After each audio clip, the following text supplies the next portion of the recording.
A season like no other! Falkirk have went through the whole league campaign and not lost once! Unbelievable! Phenomenal! Incredible! Invincible! This is Falkirk Daft.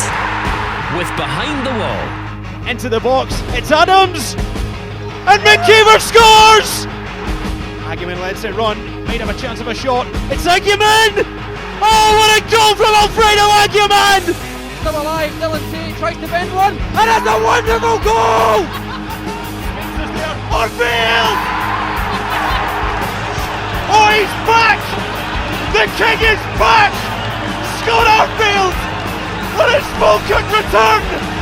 Falkirk were back to their brilliant best with a 5-star performance against Greenock Morton, and I, for one, am waiting for that Wayne train to depart. I am on the train waiting for it to depart now. Fingers crossed it happens in the next couple of weeks. Hello and welcome to Falkirk Daft.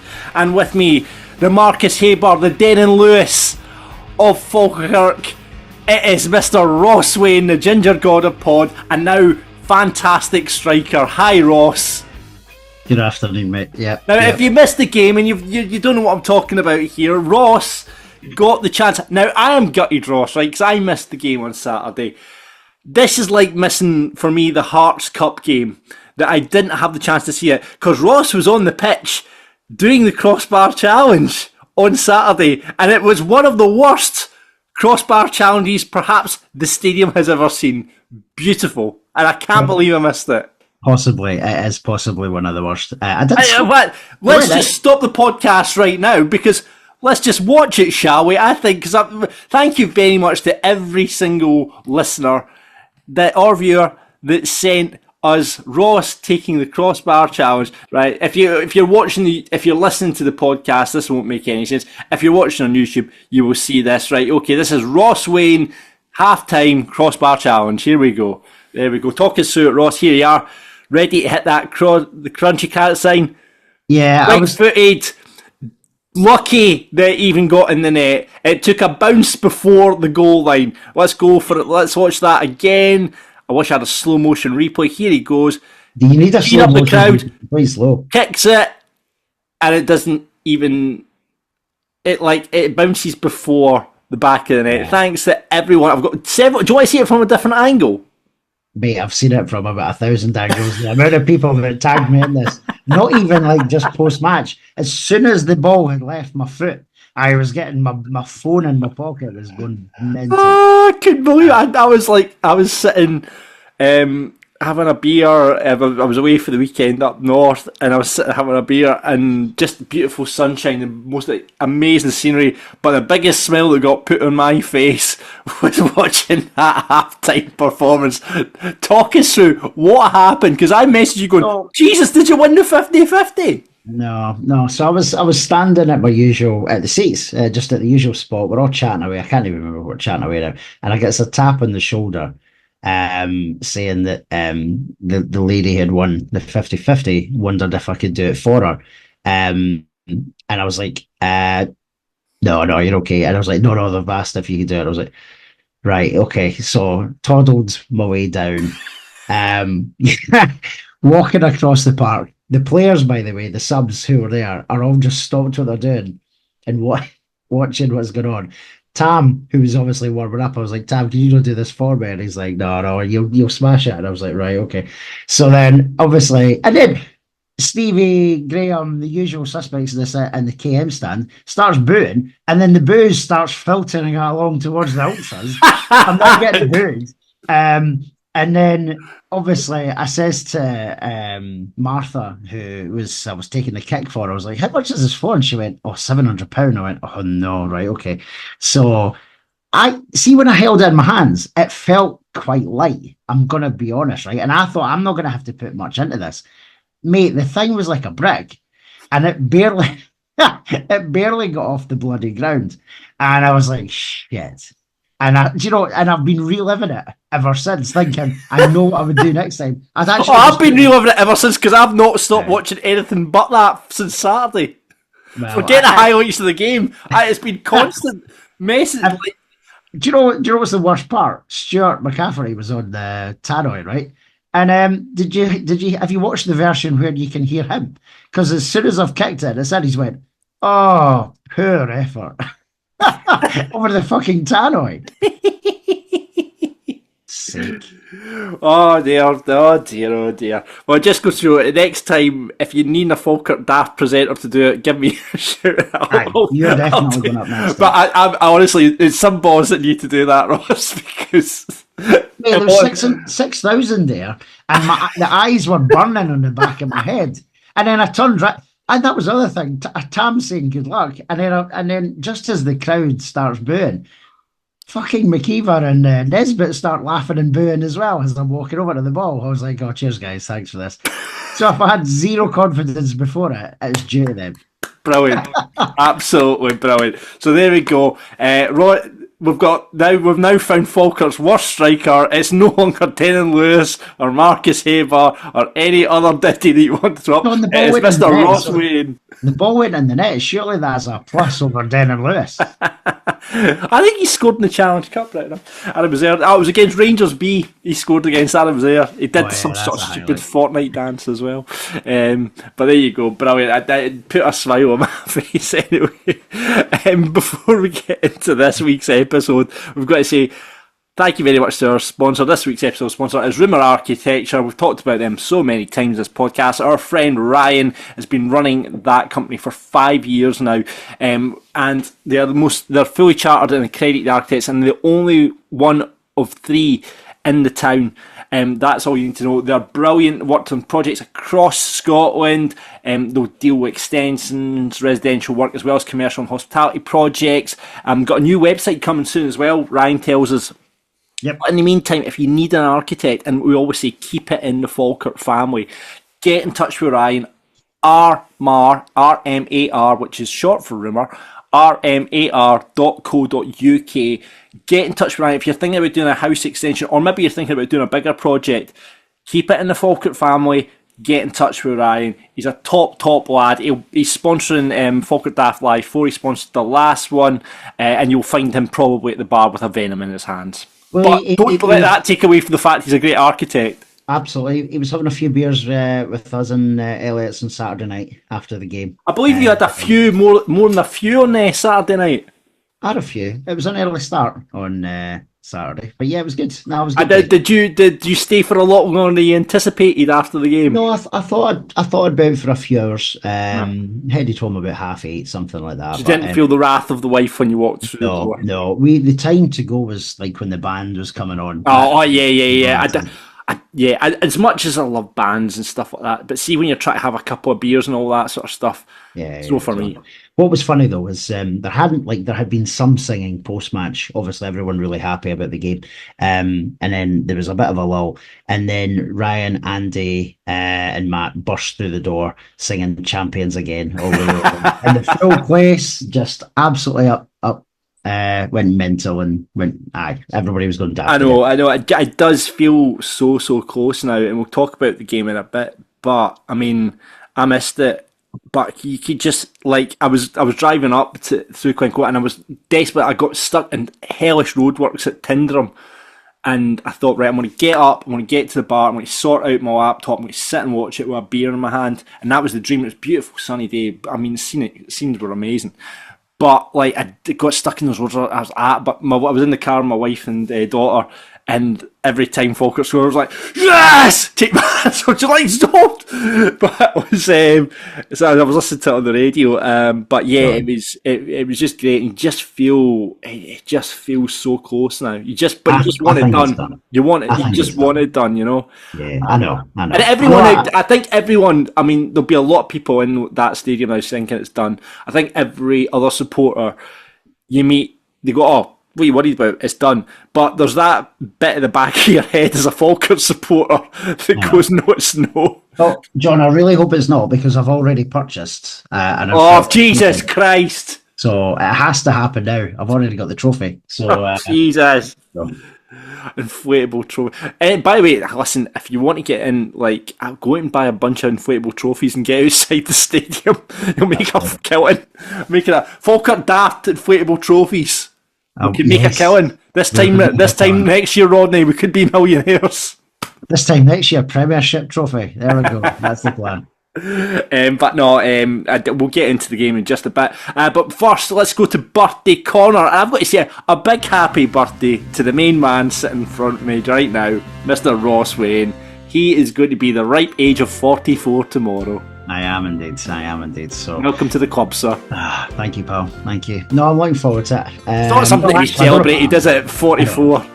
No, but listen, I'll celebrate it as always with a few beers and a nice meal and get ready for my holiday. And then get up ready for your 2 weeks in Florida at the cheerleading competition, while Falkirk potentially might win the league. Well, I will see the games. Friday, I'm actually meeting up with a few games. Yep. So that'll be good. You'll enjoy that, I'm sure, in a pub in Florida. We're all behind the wall dancing. Listen, it's not going to be the same. Just make sure if we do win it, you do go to behind the wall because Tom will be looking for you. Oh yeah, absolutely. And as well as Ross, you share your birthday this week with Clive, and that is thanks very much to, I think it was Emma Kelly that got in touch with us. Kelly Morrison got in touch with us, and she wants a belated birthday shout to Clive, whose birthday was Saturday just gone. Watches the podcast every single week, and that is from living wife Kelly and the dogs Roxy and Hamish. I love when dogs wish the owners happy birthday, because that's what they would do, isn't it? They would just go ruff, ruff, happy birthday. But yeah, there we go. Happy birthday to Clive. And this is a special one. I'll let you take this one, Ross. Yeah, I got a message, a DM yesterday saying, "Hi guys, I hope I'm not too late for the podcast recording, but I need to get a happy 21st birthday in for my wee lad, Barney Stewart." And that's from his dad, Pete. So big happy birthday to Barney. Big Barney. Oh, I loved when he scored the other day. It was amazing. But happy birthday to everyone. You've not put. I'm going to do a quick swirl around the Falkirk birthdays, while Ross. Oh yes, of course. Let's see whose birthday it is from a Falkirk's perspective this week. How are you searching these? Is this on the fantastic Better Medal website? bettermedal.org.uk is the best Falkirk website going. And can you filter it by date of birth as well? You can just filter it. You just hit the date and it'll tell you everything that happened on this day. So we went to 7th of April. It'll give you all the results from the 7th of April. We beat Dunfermline. Oh no, we got beat off Dunfermline at home on this. Does anyone share my birthday on the 8th? Does anyone share that one? Well, on today, we've got Scott Nimmo. Remember Scott Nimmo? I do, yes. Phil Roberts, and of course Barney Stewart as well. But let's have a look to see who you Falkirk players you share your birthday with. I hope it is Marcus Haber. It's not. No. Only one Falkirk player in the history of Falkirk has their birthday on the 8th, right? I think he's still playing to this day. I think he was certainly at Airdrie last year. Can you guess who it is? Ex-Falkirk player playing for Airdrie last season. Didn't play a lot of games with the Bairns. Oh, I was about to say Charlie Telfer, but obviously not. 15 games he played for us in the 21-22 season. Oh Christ, 21-22, that's a bad one.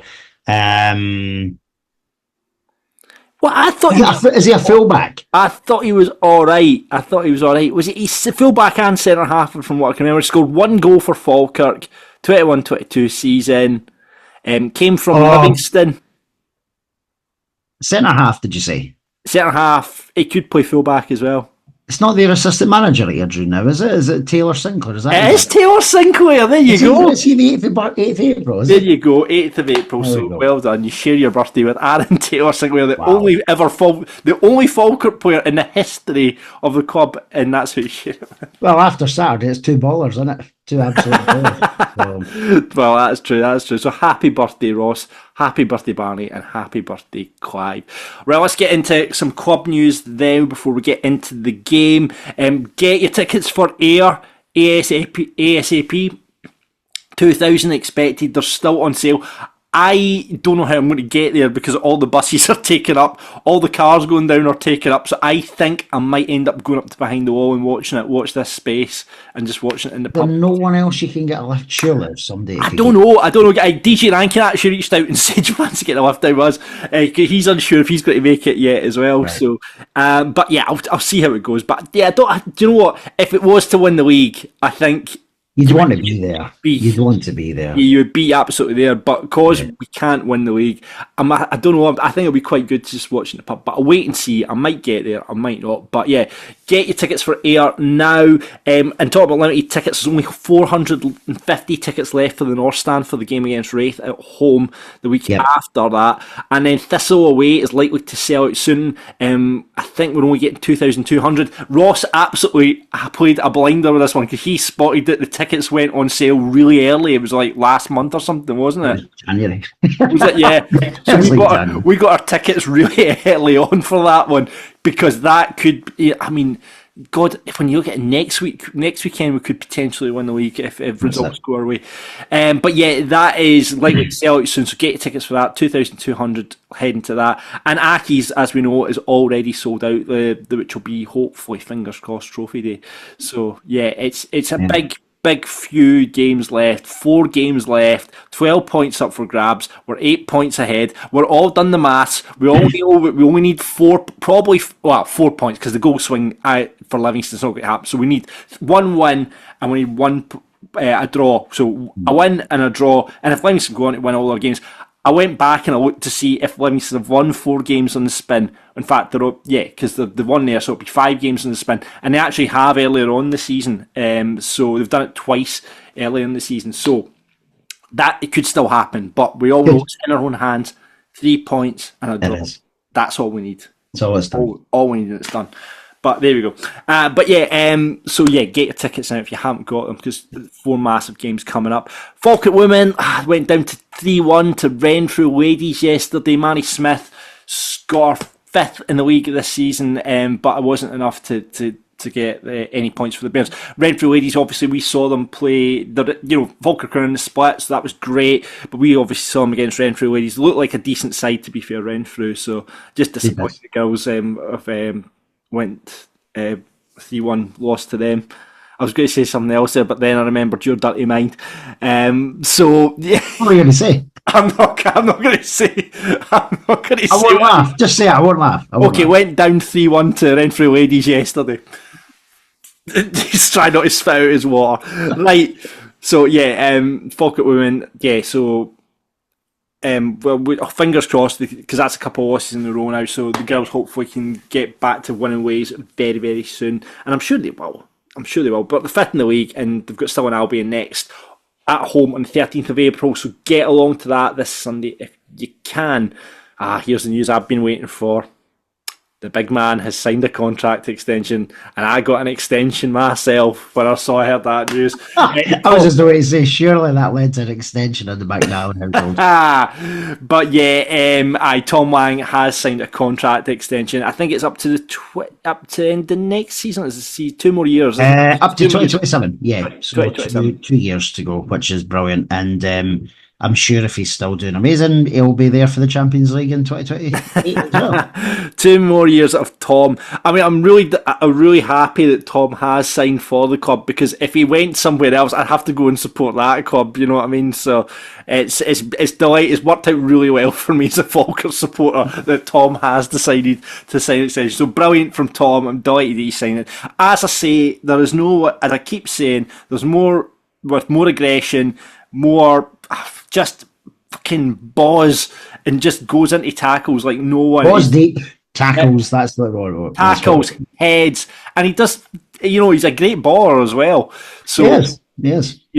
So delighted to see that Tom signed up, and I think he's. And how was he rewarded with his contract extension? He was put on the bench. He's put on the bench. Excellent, but no, he really has. I think since he's come back, I think everyone was worried that Tom, because he'd been out for so long, that he would struggle to get back. You've seen that with players, but he's just come back, and from that Wraith Rovers game onwards, whenever he's been called upon to play in that, and he's been absolutely colossal. He's been brilliant. So I'm delighted for Tom to sign that, and like I say, it continues my love of Falkirk Football Club as well. So, right, got to say as well, well done to Calvin Miller, SPFL Player of the Month. He's obviously won the Club Player of the Month as well. Calvin's been absolutely sensational. I can't believe he's only got. I think he's only won 1 Falkirk Daft rated. I think he's up to 2 because remember he got one a couple episodes back. So I'd put him up to 2. By the end of this episode. Yeah, I don't want to preempt today's conversation. However, there's a good chance that he might be up for debate again today. So. He was phenomenal on Saturday. Again, just being on that right and just doing like, you know how we felt about it. I mean, I certainly felt about it. I'm putting words into your mouth, Ross, but like playing on that right hand side, there was that worry from everyone, but it's just been phenomenal. I mean, that Queen's Park game, he was unplayable at points. He was. And like watching it the weekend as well, it just looked like he's not missed a beat at all. And you know, between the goals and the assists, I don't, and I know Hendo will probably be in there as well, right? But I think Calvin Miller has to be a shoo-in for the Championship Team of the Year as well. Absolutely. I was thinking about this the other day, and we'll maybe talk more about this as the season progresses. But I think for the Championship Team of the Year, I think Nicky makes it. I don't think anyone's kept as many clean sheets as Nicky. There'll be a debate between him, Ferrier, and the boy at Livingston, Jerome Pryor. Is it Jerome Pryor? Pryor, I think, yeah. There's a bit, but Hendo gets in without a shadow of a doubt. Brad Spencer gets into it. Keelan Adams potentially. Keelan Adams gets into it, and Calvin Miller gets into it. Yeah. Ethan Ross potentially. Is there a shout that Scott Arfield might get in there as well? Just his contribution. What was it like? It's 8 goals. I don't know, but I would, because I'm selfish. Well, I mean, there could be an argument, but then you look at like someone like Dylan Easton, who plays like Dylan Easton, maybe gets to shout. But then remember, it's voted by players, and they all probably think he's a bit of a cunt as well. So that's very true. That's very, very true. So I'm taking that into account. Yeah, exactly. So it's got to be the nice guys that get an award, isn't it? And Scott Arfield, a lot of them will be Rangers supporters, and put Scott Arfield into it. But no, to be fair, it's a shout. I do think there's questions at different players, but I think your shoe-ins are Adams, Henderson, Spencer, and Miller. I think that's your 4 shoe-ins for the Championship Team of the Year. I would say Hogarth, like say Arfield, and Ross are your mibbies. But I think that's your 4 shoe-ins, surely, for Championship Team of the Year. Ethan Ross, good shout. He's Ethan Ross, I think, maybe. I think Ethan Ross is a maybe. I don't think striking-wise, it's not been the strikers that have been scoring the goals for us this season. Yeah. And you look at Oakley, maybe, Oakley probably gets a look in for Ayr. I'm just trying to think who else in striker-wise. Robbie Muirhead, maybe. Robbie Muirhead's probably shout. One of the. I think centre half wise, I think Wilson and McGowan will probably be the potentially but maybe Henderson. Maybe I don't know. I think it'll be Hendo plus probably McGowan. I don't think Wilson will be given left back. We've not really got an argument at left back for. I don't know who will get left back. Maybe the boy Wattrett at Ayr potentially. Don't know. It's there's an argument for so many players, but I think Ethan Ross is another outside chance. He obviously won an SPFL Player of the Month in October, and so why not? Yeah, absolutely. We'll have a big debate about this because it'll be interesting to see who else we think should go into that. And if you've got any suggestions, please DM us or tweet us with any of your suggestions of who you think is going to be your Championship Team of the Year, and we'll get that together. So that is pretty much all. No, there's breaking news, Ross. There's breaking news. I don't know if you've just seen it. There's another contract extension. Gary Oliver has signed a deal. Gary Goals has got a 1-year extension on his contract.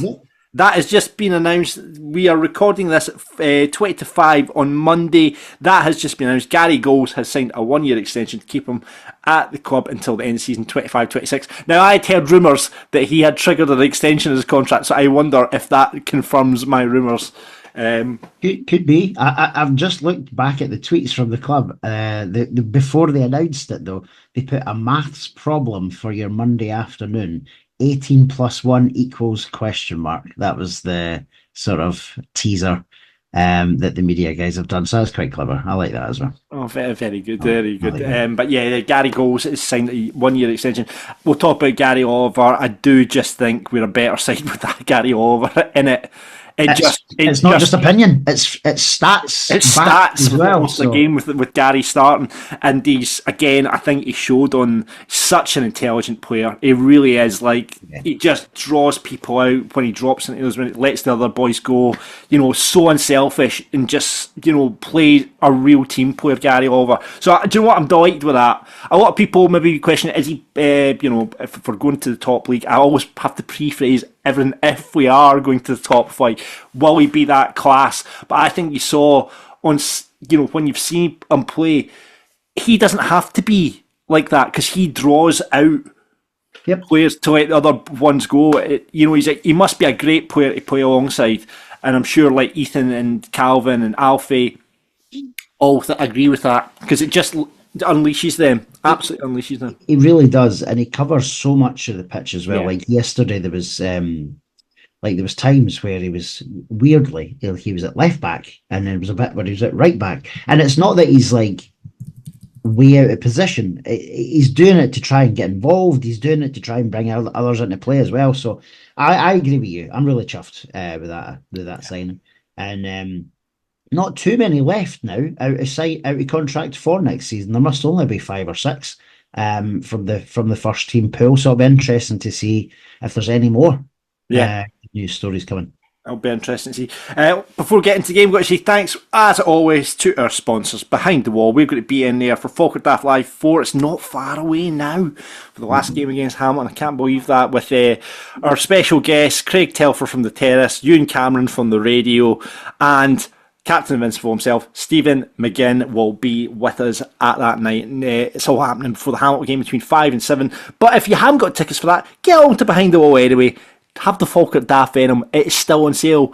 I've heard rumours about the Falkirk Daft Venom. I'm waiting to find out if rumours are confirmed or if it was an April Fool's getting played on us by that prankster Brian Flynn who owns Behind the Wall. I don't think it was, because I was in there for lunch not Saturday the Saturday beforehand, and someone else said the same thing too. It might be happening. We'll keep our powder dry on that then. But remember, stay local at Eat and Drink Global at Behind the Wall. Buses are filled for pretty much the rest of the season. I messaged Brian and hope that might be a spare space for Ayr on Saturday. But no, 3 buses are now full for Ayr on Friday night.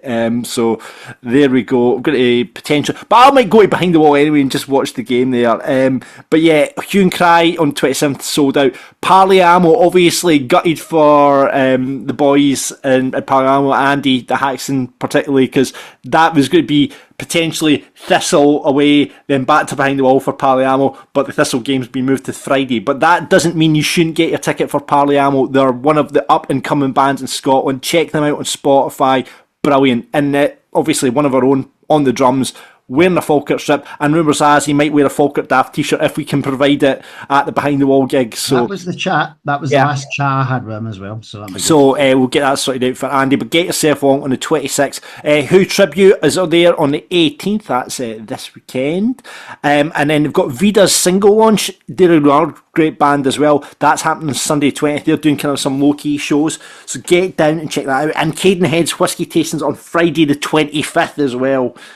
Tried a couple of nice whisky swills up at the Highland at the weekend. If this is not Whisky Daft, but I found a new really good whisky called Cragganmore, Ross, which I thoroughly enjoyed. So there we go.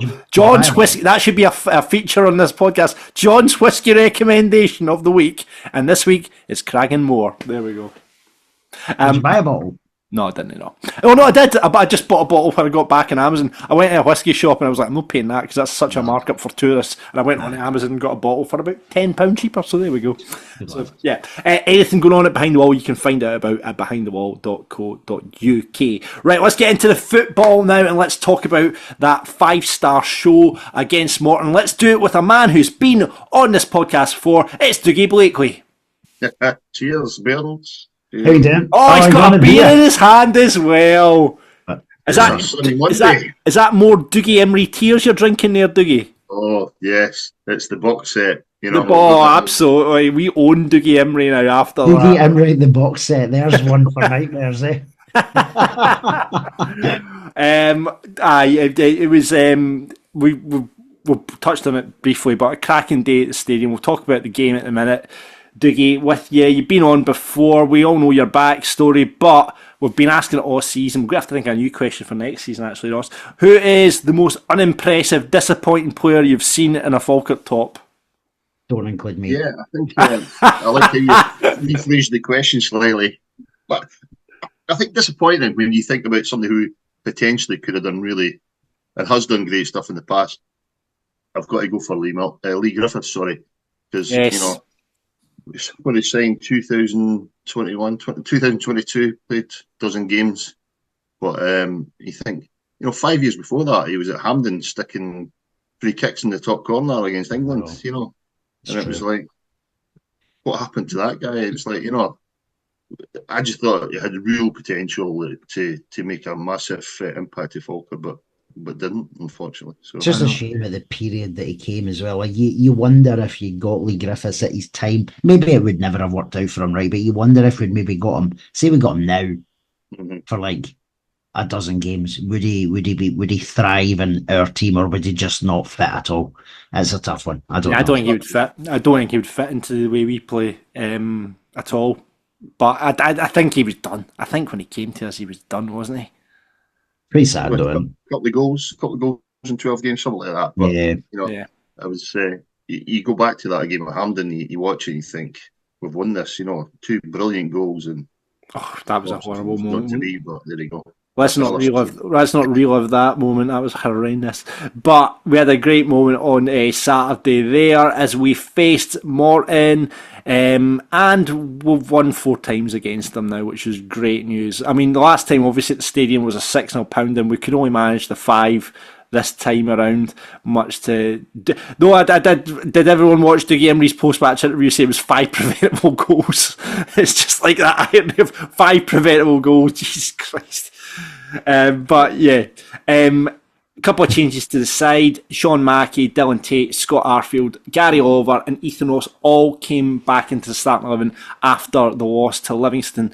Any surprises, Ross, in the changes that were made?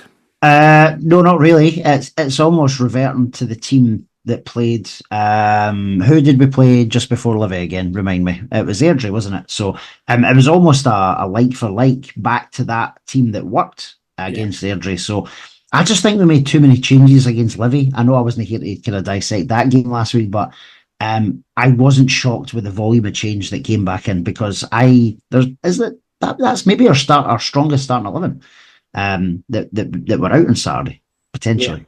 Yeah, I mean, obviously without Tom Lang, he was the one that I was like surprised. I was shocked he didn't. Henderson drop, because I think Henderson's been excellent in midfield, and he was against Livy as well, but obviously dropping Henderson back into centre half with Call. What about you, Diggy? What did you make of it? I was pleased with the team. Yeah, I like Dylan playing in midfield, and that probably pushed Hendel back into centre half. But I think I've put money on. I think Tam will be back for Ayr. I think it will change again for Ayr, but I think that's the kind of team we like to play, and I don't think Morton are a big physical side really. So then you bring in Gary and make it a different team as opposed to having Barney and stuff like that. But we keep going with the Gary goal start though. Gary goal starts the game. We've just been talking to Dougie. We see he's been given a contract extension for next year, which is great news as well. I've seen the wee tease. I was trying to work it out for about 18 plus 1. I'm thinking, what's this? Then, of course, the next one comes through, he's signed for another year, which is brilliant news, because he had a really good game on Saturday. He did. Yeah, absolutely. Talked about Dylan Tate there coming back into starting lineup. Thought he looked really, really good on Saturday, Ross, and obviously we didn't have to wait long for him to show his class. He was involved in that first goal. Lovely pass to Keelan Adams, another person I want to talk about in a minute, who got down the wing, found Miller, shot was saved, and there he is, Scotty Arfield for his 100th goal. And it's 1-0 off the bat, pretty much.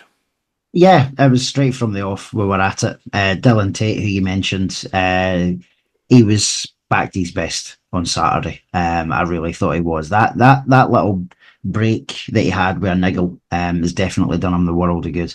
And as you said, a beautiful crossfield pass to Keelan Adams, who I'm going to probably say this a few times, I thought had his best game potentially of the season. I thought Keelan Adams was brilliant on Saturday. There was a few people who potentially could have got man of the match, and Keelan was up there too.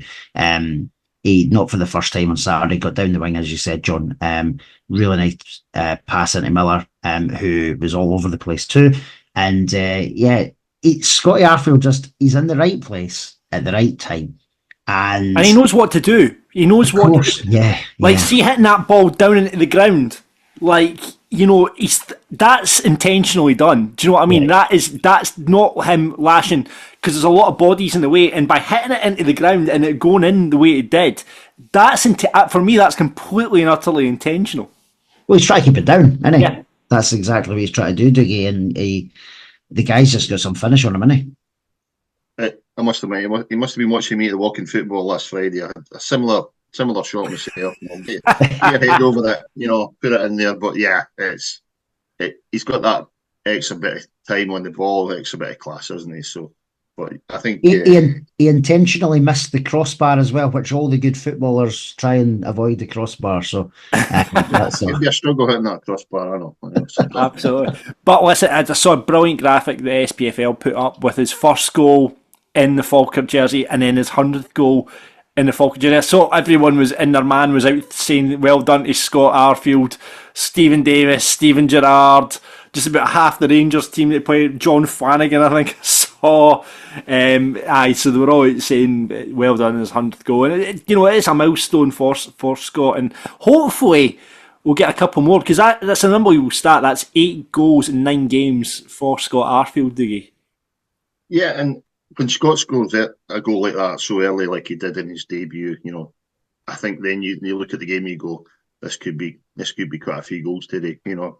Having that experience and composure to finish early, and it just sets us up because we can play a bit more expansive then, because we've got that confidence in early goal as well. It makes a big difference. It's the one thing you could say about Falkirk this season is, I love to see the stats of how many goals we've scored in that first 10 minutes. Because I think in terms of Falkirk teams that start in games, this has to be the season which we've scored more goals than any other Falkirk team has in that first 10 minutes. And you can just tell, once we get our noses in that front early on, I don't see anyone coming back against us, because we just settle down so much and straight into our game, and we just keep going at teams as well. And straight from the off, it's just something they must work on constantly. It's just straight on it, bang, mentally focused, mentally on it as well as physically on it, and just get there as fast as you can, because there is no Falkirk team, I don't think, like I say, that scored that many goals in the first 10 minutes, Ross. No, I agree with you. It's exciting as well, because you don't want to miss a thing in that opening period, and the crowd know it as well. And I think the team feed off the crowd. Saturday, in my opinion, was probably the loudest the crowd have been in a couple of months. And that was from the off as well. And we talk about that perfect storm of everything just going really, really well, and it's an exciting time. It really is. Let's give Nicky his credit for Morton's only chance of the game, when he basically Lyle Adeoye's header went straight into his. It was Lyle's cross, and it was Adeoye's header straight into his hand. So well done, Nicky, on that save. But we've got to touch on Nicky Hogarth. We were talking about earlier, Dougie, about him potentially being included in Championship Team of the Year. How good a goalkeeper has Nicky, or for me, he's come on leaps and bounds this season, but how good could he become, do you think? It's a really good shout, John, because I think consistency has helped Nicky this year as well. The amount of clean sheets he's got. It was last season's in and out between him and Long was just, it was just I know why it was done, obviously, in terms of the loan situation, but it didn't help Nicky in his progression. But I think this season, he as a goalkeeper has just come on leaps and bounds. I think consistency as well. There's some good keepers we've seen. Callum Ferry's getting all the plaudits 1 minute, but then, he's just conceding 10 goals in a week. Yeah. Yeah. It's like one save in a cup game doesn't make you a great keeper, but Nicky's consistency, and I think his distribution has been massively improved as well. And I think he'll be claiming an assist for the next goal, to be honest, when he got that, because you mentioned 100%. that from that save. I think whether it was a kick out from that or the next one, it was right into Calvin's toe, wasn't it? Really. Yeah, I was going to say is this. You were talking about his distribution. Obviously, he's got to claim the assist for Calvin's goal. He's got to, because it was obviously, and that's the great thing about Nicky, because we all know he's decent with the ball feet. The one touch, like he'll look out, and generally what it is Brad Spencer dropping into that deep roll and picking the ball up from Nicky, and Nicky will always look for that pass. But then when the ball needs to go long, Ross, as we saw with the second goal, Nicky will go long. No, like listen, Nicky's been amazing all season. His distribution has been on point as well. In terms of going forward, I know we've talked about the whole championship team of the year, which is what we've just been talking about. But I think Nicky has got so much potential. And Dougie, I'll ask you this question as well. In the Premiership, assuming that's where we're going to end up, do you think Nicky could find himself in a future Scotland squad? Absolutely. It's one of those things where I suppose historically Scotland's been blessed with a lot of good keepers, but guys like Craig Gordon can't go on forever. No. And it'd be great to see him get to a situation where in the Premier League he's going to get a lot more exposure and a lot more shots against him, but he's going to get that exposure, and think it put him in the limelight a bit more as well. Because we talked about Callum Ferry before, the kind of coverage he got for one save. Exactly. So if somebody was playing consistent in the Premier League, the Premiership, it's going to be good for Nicky, definitely. Yep. I can't see any young Scottish goalkeeper that's better than Nicky Hogarth. I honestly, we'll see it. Obviously, again, it's all ifs, buts, and maybes if we're in the top flight next year. But Nicky Hogarth's got to be on a radar somewhere, because when you look across the leagues, when you look especially in the Premiership, when we're calling up like Ipswich Town's third goalkeeper, if he can go up there and make a mark next season, yeah, I don't think there's no other young Scottish goalkeeper that's doing what Nicky does, and has the level of consistency and the amount of clean sheets that Nicky does. And I've said it. I honestly do think in Nicky Hogarth we have a future Scotland international, as I do think with Keelan Adams as well, because they've both got the age behind them. They've both got the experience now behind them as well. And if they can kick on next season, I honestly do think we've got potentially 2 future internationals on our books right now. But we will wait and find out. But Nicky Hogarth for that second goal, and it was a great finish from Calvin Miller, and it was 2-0. And it's, at that point you're then going, right, this could be a good few here. We didn't have to wait long. We really didn't have to, because Scott Arfield picked up another goal for the collection as well. And this was a great goal as well. Keelan Adams again, in on it, driving on, and like another assist for Keelan Adams. How many assists has he got this season? He must be at double figures. He must be at double figures now. As I said earlier on, I think he was at his best this weekend. I think that potentially is one of his best performances of the season.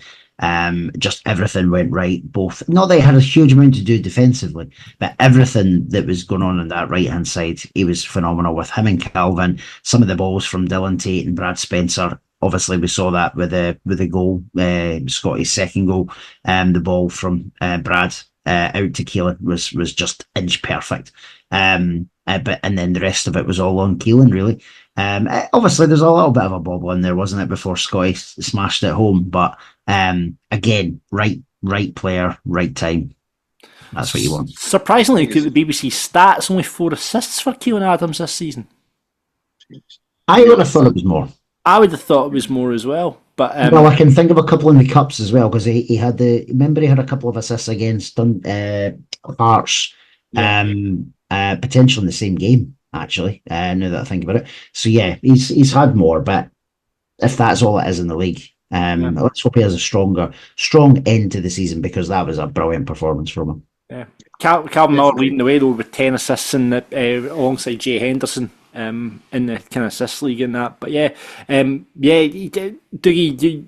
Keelan Adams, what's been your kind of view on Keelan? Because he had a wee bit of a dip, I think, in the kind of mid-season, but he's last few weeks, last month, I would say, he's been firing all cylinders. I think definitely, John. I think the benefit Keelan brings to the team is his attacking and his pace going up the wings, brilliant. So if you just had Keelan Adams as a defender, you think, well, yeah, he's great. not bad at all. But when you add that attacking part to his game, and he could almost had 3 assists yesterday. He had the assist where Calvin's disallowed goal later on in the game as well. So he's really getting involved. Once that gets that space to run into the corner and get the ball across. Remember the famous disallowed goal against Livy? It was his goal line cut back, stuff like that. I think he's definitely his confidence is up. You can see it. He's playing a lot better.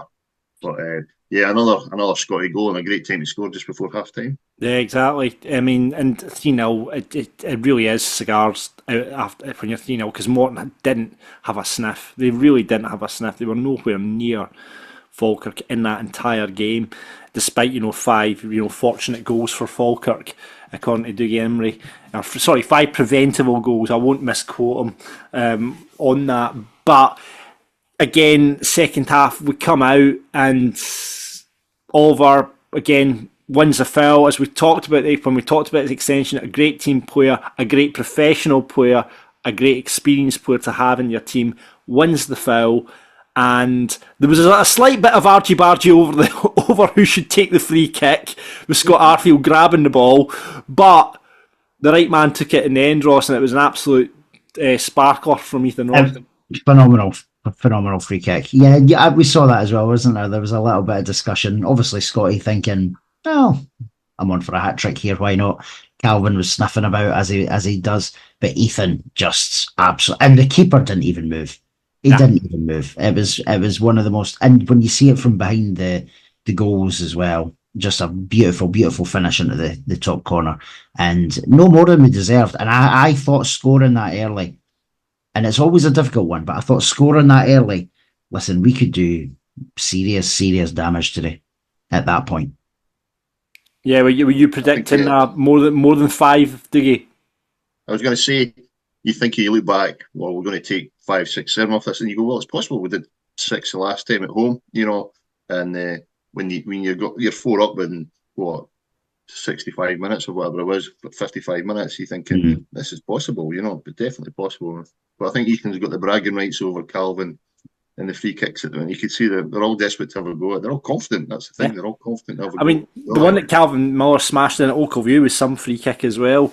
I heard Josh in commentary, actually. It's a good question, as he says he's not seen much better free kicks at the Falkirk Stadium. I'm just trying to think, Callum Morrison get one maybe? I mean, the one that always stands out for me is Miller's free kick against Rangers.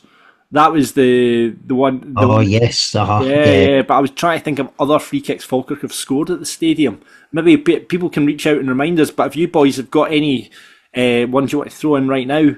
Callum Morrison scored a free kick. I think Callum would have scored a couple at the Falkirk Stadium, maybe more so away from home. But certainly, I can't, although I've not got one in the top of my head from Callum. Miller's the one free kick that stands out for me in the stadium. Yeah, against Rangers, that one really stands out for me. But listen, if you've got, drop into our DMs, drop into our Twitters at Falkirk Daft. Let us know what is the best free kick in the stadium, because I did hear Josh say in commentary that's probably the best free kick in the stadium. So it's one for debate. But 4-0 up. I think we'll agree the Calvin Miller, when he went to score, that was offside, wasn't it? Do you have a different opinion on it? No, I've done a bit of research on it. I think young guy Corey's vlog shows it the best, where he sits in the stand. On his vlog, you could see he was offside. Where we can't, we're probably sitting just behind you guys, and we're kind of more central. Yeah, it looked a bit. Could it be not? But I think from that view, unfortunately, it was offside. And again, Keelan Adams involved getting over, and I think. I thought he was going to just score to start there, but the deflection came back. But he did look offside. It was a brilliant strike from Keelan, and it was unlucky not to kind of nestle in that. Like, the keeper almost had to change the direction that he was going to dive. So fair play to the keeper, Woods, for the save. But yeah, it would have been. I think again, had you got a fifth quite a lot earlier, then again we might have hit 6 or 7. But listen, we're just being greedy. Yeah. No. There's loads of those views now. It's great. There's lots of different camera angles when you might be sitting, say for us, instance, like in the main stand, but then there's always vlogs and little videos coming out, you're getting so much coverage. People are, young guys and girls are so much involved in that. It's brilliant. You can always it's good, isn't it? You can always find that, and there's always a good shot from somebody in the McAllister stand. And for example, or if someone misses the half-time opportunity, there's lots of angles of that now these days as well, thanks to camera phones. I've seen it from every angle. It's been delicious, absolutely delicious. But we'll continue. We did talk about the half-time there, Ross. We should have talked about the half-time, done a bit of analysis. Dougie, let's come back to half-time. Let's talk about Ross's failed attempt at the crossbar challenge. What did you make of it? Well, unfortunately, I was not sat in my seat at the time, and when I came back, I was on the concourses and I heard the tannery go mentioned who was going to take the kick, and I was like, "Oh, I have to." And unfortunately, I missed it, but I got a blow-by-blow update from last week's co-host. I was talking to Big Grant, and he gave a quite a good report on it. It was just pish, basically. That's all the report you need. It was just pish. So you missed it as well. But listen, don't worry. If you do want to see Ross's crossbar challenge, we will make sure every video everyone sent in to us will get retweeted on the Falkirk Daft Twitter page. How do I block you from their social medias again, John? That's a t-shirt, John. That's a t-shirt. Just a little ball, just not getting you off the ground. Yeah. What a great idea. What a brilliant idea. Obviously 4-0 up. Mr. McGlynn rings the changes because it's like, why not? Why not? You're 4-0 up. So, but the one man who will be raging to come off, I'm guessing, was Mr. Arfield when he's settling on for a second hat-trick. He didn't look too happy about coming off, Ross. No, he didn't. But he was gracious with it, as he always is. And I always love when he does go off. He always, like, whoever's going on, he's in their ear, he's talking to them, he's giving them a wee comment and too. So he did still do that. But yeah, I can imagine he wasn't too happy about coming off. But what a strong bench again that we fielded, John. And when you see the guys coming on, like Morton, just like Dougie Imrie, actually, I remember him looking over, going like, he almost just shook his head, going, "Well, what am I going to do here?" Like we'd already brought on. Let me think. Barney, and then McKeever and Brophy come on, or was it the other way about? Barney and Ross came later. The first changes we made were Arfield, Donaldson, and Oliver, replaced by Nesbitt, Lang, and Brophy coming off the bench. Yeah, and it's just like you look at the changes that we can make, and it is just phenomenal. And opposing managers just must be pulling their hair out, and the defenders for that matter, after a torrid 65, 70 minutes, and then they need to face new players. I'm guessing it's in regards to the changes again, it's just resting those players like Cole, who's had little injury niggles, Scotty, who's a bit older than the other ones, and Gary, the exact same, and just changing something up front as well. Because like you say, when you're 4-0 up, you've got to give the boys a chance, and Tom coming on after signing his new contract. And Eamon Brophy, let's talk about Eamon Brophy, Dougie. I thought he looked good when he came on. I thought he put himself about really, really well, and probably, in fact, definitely should have had a go as well.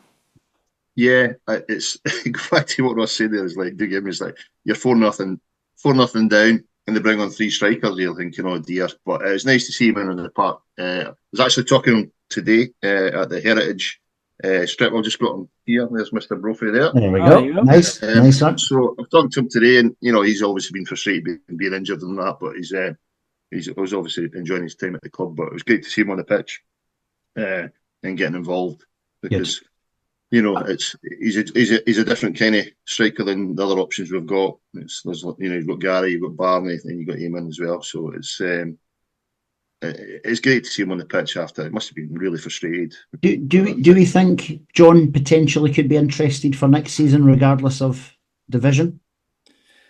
I think it's got potential. I think he's got 4 games to earn it. I think these last 4 games he's got it in his hands to go and earn it. And I think, but the problem is breaking into that side. Do you know what I mean? That's going to be the problem that Eamon Brophy's going to have. I think he's looked, since he's come off the bench the last couple of times, I thought he's looked really lively. And again, he should have had his goal there. I mean, both him and Hendo had their attempts off the line, obviously, but he should have been burying that, I think, the chance he had. So I think he's got 4 games to kind of get his run. But like when you say like Barney and obviously Ross came on as well, it's like I was trying to work out what formation are we playing here? What is going on? I couldn't quite work it out. I think it was Barney and Ross up top with Brophy. Brophy was in the hold as well, yeah. Almost like a diamond in midfield. That's how I kind of worked it out. But I mean, we've not mentioned Dylan Tate enough, I don't think. Oh, do you know what the person we haven't mentioned as well? Brad Spencer. We've mentioned Calvin Miller. We mentioned Dylan Tate briefly at the start. Brad Spencer looked phenomenal at the weekend. Like, just back to being Brad at his best, Ross. It was. He's so consistent, and it's hard to pick. I don't know who the match sponsor was. However, it must have been a tough call on Saturday. Like, obviously you get it with 2 goals for Scott Arfield, right? However, you could have had almost every other player, probably not Nicky because he didn't have a busy day, right? But Keelan Adams was fantastic. The centre halves were fantastic. Sean Mackey was brilliant again, and came back in and did really well. There was standouts across the pitch, and it's a tough one. Like you can only have one man of the match, obviously, but it augurs well for going forward. And these guys are all and the most are signed up for next season as well. Yeah, you almost just expect it, don't you? Your consistency with Brad is just. He's just there all the time, just doing Brad Spencer things, and he's played every minute, every league game. Him and Nicky. That's an incredible stat, absolutely incredible stat. For what Brad does, and you think a lot of people would target Brad as like going through him, and he has been on a couple of occasions. A lot of people know that by keeping Brad quiet, he probably keep Falkirk quiet because he just quarterbacks the whole thing. Everything comes through him, and he's just a joy to watch. Like he's been an incredible signing, and in years to come, when people talk about their Falkirk teams, their best Falkirk teams yet, will be a lot of the young team who maybe missed out on Latapay, maybe missed out on Vokes and stuff. Will be going. Brad Spencer will be straight in for them. He's been absolutely unbelievable for us, unbelievable. The other midfielder here was Dylan Tate, who had a great game, as we said earlier on. What a ball in for Big Ross for the 5th goal. Slide it down right. It was just a beautiful slid ball in for Ross there. Great cross from Ross. And then was the Barney army erupted. Big Barney Stewart getting his first goal at the stadium. It was just brilliant to see Ross. It was. Going back to the pass, that is not the first time Dylan Tate's played a beautiful pass like that as well. Yeah. I think to Hampden last November. Do you remember when he played that slide rule pass? I think it was Ethan Ross came on it and Nesbitt scored. It was a very similar, like just a really detailed angled pass. Good cross by McKeever, absolutely. He knew exactly where he was putting it. And Barney, you just expect him to get on the end of these things, and he did, and he hammered it home with his head. And I was so chuffed for his dad as well. I think it was his brother, because we saw just before the game kicked off, Barney was walking off with the rest of the subs, and his dad and what looked almost an identical guy to Barney was walking down the steps towards the tunnel, and they're obviously up from London, so it's brilliant to see that he got a game and a goal for it, and it's his birthday, as we now know as well. This weekend. So happy! What a birthday present, Big Barney, and it's the supporters just love Barney Stewart, because you know what they love seeing young players doing really, really well, and they love the backstory that Barney has. Yeah. As we always say, everyone will preface Heriot Watts student, Big Barney Stewart, and that whole backstory and coming up from where he has in terms of like league and getting goals in the Championship now. We keep saying he's a raw diamond, but he's an absolute diamond. He certainly will be in the future. Dougie, what have you made of Barney Stewart so far? Well, it's as Ross says, Ross McKeever, the winger, great crossover, and I think Barney is like, he's a young guy, and I think he's obviously got the raw ability. John McGunn's not going to sign up if he's not got that, but he's got to take experience and stuff like that in certain situations, and probably maybe had an easier ride against Morton when they're 4-0 down, but teams like your Livingstons and that, he's got to learn how to deal with stuff like that. But I think it's not a cliche to say, but he's one for the future. But he's playing now. He's a first team player, genuine. But the Dylan Tate pass is fantastic. But not long after that, the Dylan Tate little pirouette showed him. It's only a yardie pitch out, you know. I know. A lot more pitch to play, but that was just superb. The thing is, everyone was clapping that apart from one person. Did you see John McGlynn's face? He was fucking furious. Absolutely furious. I was like, do you know what? If he'd managed to do that, I was just going to wait for him Panenka in for the cross as well, and then him getting substituted by John McGlynn. But it was so similar to. Do you remember when Balotelli got loads of stick years ago for doing the same thing for Man City in a pre-season tour of America or something, and like the crowd started booing him. The crowd were clapping Dylan Tate, but you just saw John like he was enraging that he'd wasted that opportunity. Listen, 5-0 though, we'll take it. Full-time whistle, 5 preventable goals for Morton, but 5 brilliant goals for the Falkirk Bairns. Let's hear what John had to say after the match. John, a tremendous performance today by your team. Absolutely, yeah, delighted with the way the boys played. Right for the start, very much at it, a great early goal. Congratulations to Scott Arfield, that's his 100th career goal. Obviously got his first goal in professional football at Falkirk, and he scored his 100th goal playing for Falkirk, obviously. So a big congratulations to him. But I thought the team were outstanding. To a man, each and every one of them, it was a joy to watch. Some great football, some great goals, some great individuals, and some great team goals as well. Calvin took his goal really, really well, brought the ball down, and so I'm not seeing his back anyway, and a really, really good finish. And Scotty again with his second goal in the game. Again, a really good finish, some really good play on the right hand side. Keelan heavily involved. I thought Keelan again today was excellent. Defensively we were good. But Brad and Dylan were different class, and it was just Scotty's getting goals. So Gary Oliver thought was different class today as well. I thought he's dropping in, giving us overloads, linking the play was superb, and our wingers were on fire as well. Great free kick from Ethan Ross, and then we make a little bit of changes. Good ball by Dylan into Ross McKeever, who dinks a ball for Barnett to score a header. So an all-round great team performance, really good. I'm sure the fans that came today, great atmosphere. Thank you very much for big large attendance, and I'm sure you enjoyed that game today. I'm sure there's plenty of entertainment there. And some of the football on display was just brilliant at times as well. Even when it didn't result in goals, it was really just showed how this team can play. Absolutely, yeah. Boys had their tails up today. We always like playing at home. We're always better at home, and we wanted to bounce back from the Livingston game. We said that yesterday, and I think we did that with flying colours today. Yeah, right. It was a lot of good football there. Sometimes it didn't result in a goal. Sometimes we didn't take every opportunity that came our way. We created plenty, but very pleased to get a clean sheet. Nicky having not an awful lot to do. Probably a header in the first half. I thought his distribution was great. I thought he took a corner kick and started a counter attack. We look so dangerous in these situations as well.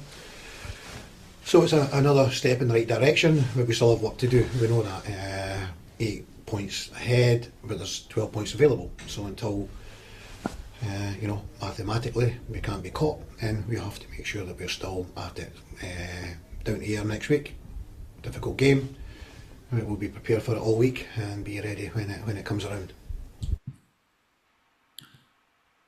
There we go, the voice of John McGlynn, keeping his feet on the ground, as am I. We need to get him a new jacket. See, for next season, O'Neill's, if you're listening, you need to get him a new jacket, because John's, because he's always flapping like a penguin, John, and it rubs off, the jacket rubs off each other, so all you hear is this noise of it's like a shell kind of jacket, do you know what I mean? So all you hear is that noise when John's speaking, so O'Neill's maybe have to look at that for next season. John, I agree. I think it is really important we keep our feet on the ground. So Jesus, put the inflatable trophy away, Ross.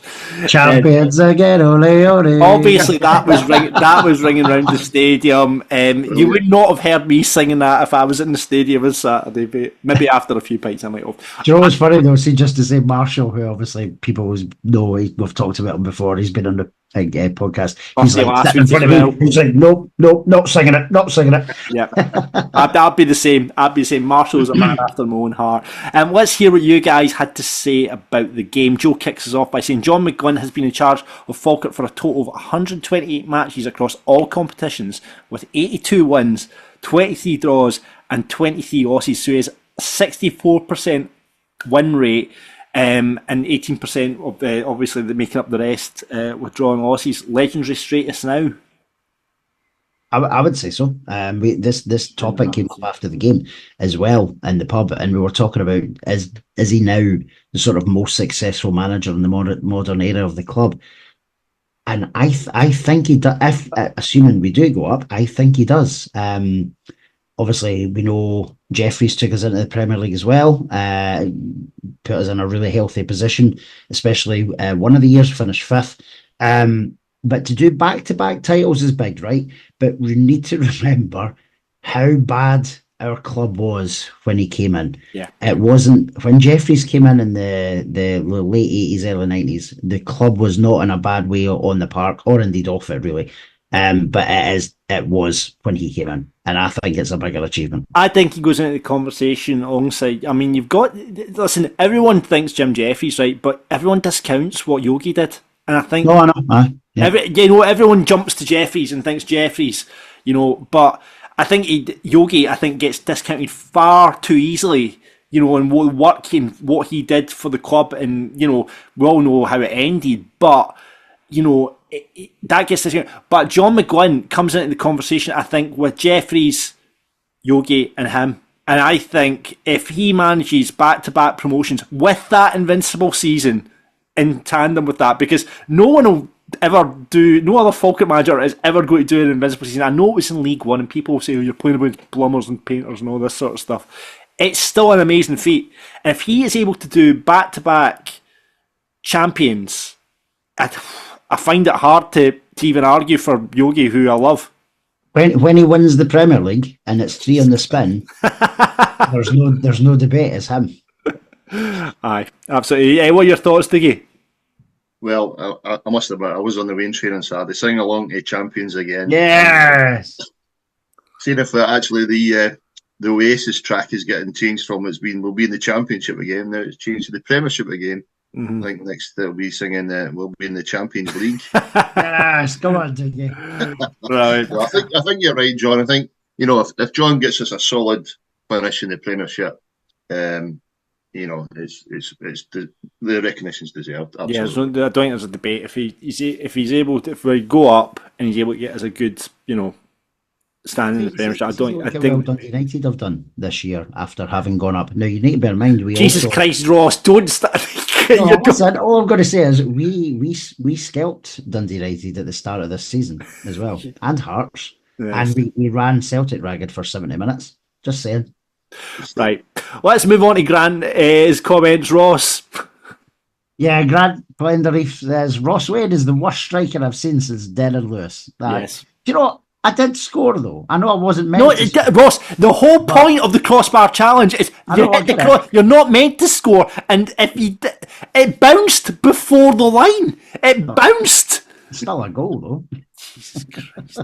William, what a difference it makes when we get an early goal. Result was never in doubt. As soon as we went ahead, played some great football and scored some good goals. Nicky could have been on his holidays, to be fair. In terms of performances this season, where do you think does Saturday's rank?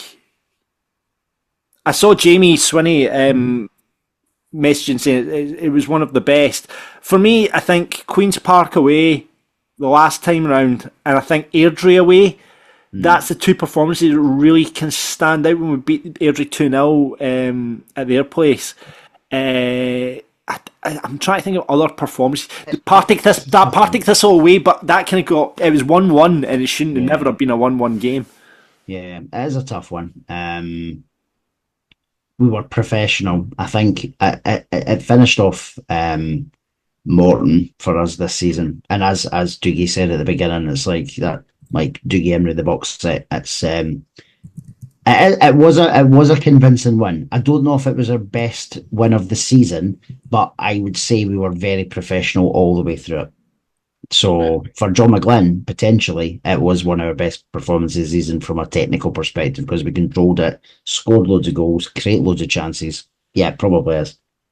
Yeah, I think from a football, great to watch, lots of goals, lots of action. But actually, go back to Imrie last week. They're a much improved team, and they actually want to play football.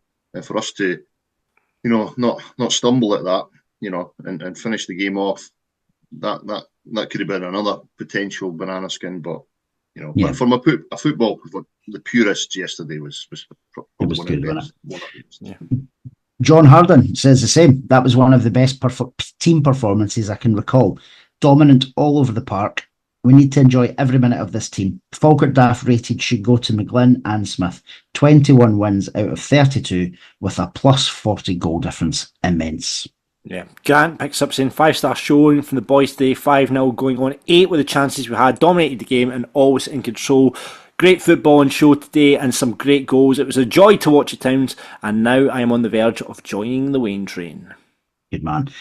Chris McCready says, really difficult to pick a player out of that performance. I thought that Tate and Adams were back to their best and Arfield was immense. But again, Calvin Miller was outstanding. Special mention to Gary Oliver, who asked so many questions of defenders by dragging them all over the shop. Exquisite. Yeah, we spoke about that earlier on. Kaz says, all aboard!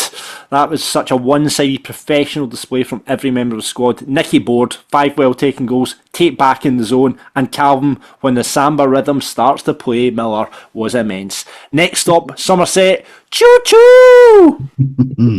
Pete Moody, last week's guest pundit, says this team is arguably the best football team I've seen in my lifetime. Some of the one-touch passing and moving was a joy to watch, and that is down to Messrs McGlynn and Smith. When we turn it on, we are so good. Roll on the 11th. Yeah, and Hendel finishes off saying, exceptional performance from the champions-elect. I am the biggest pessimist in the world, but couldn't help but clap, sing it, enjoying every single word of champions again. Ole, ole. Calvin Miller, man of the match. He's unplayable right now. Drink it in, lads. The title's coming home.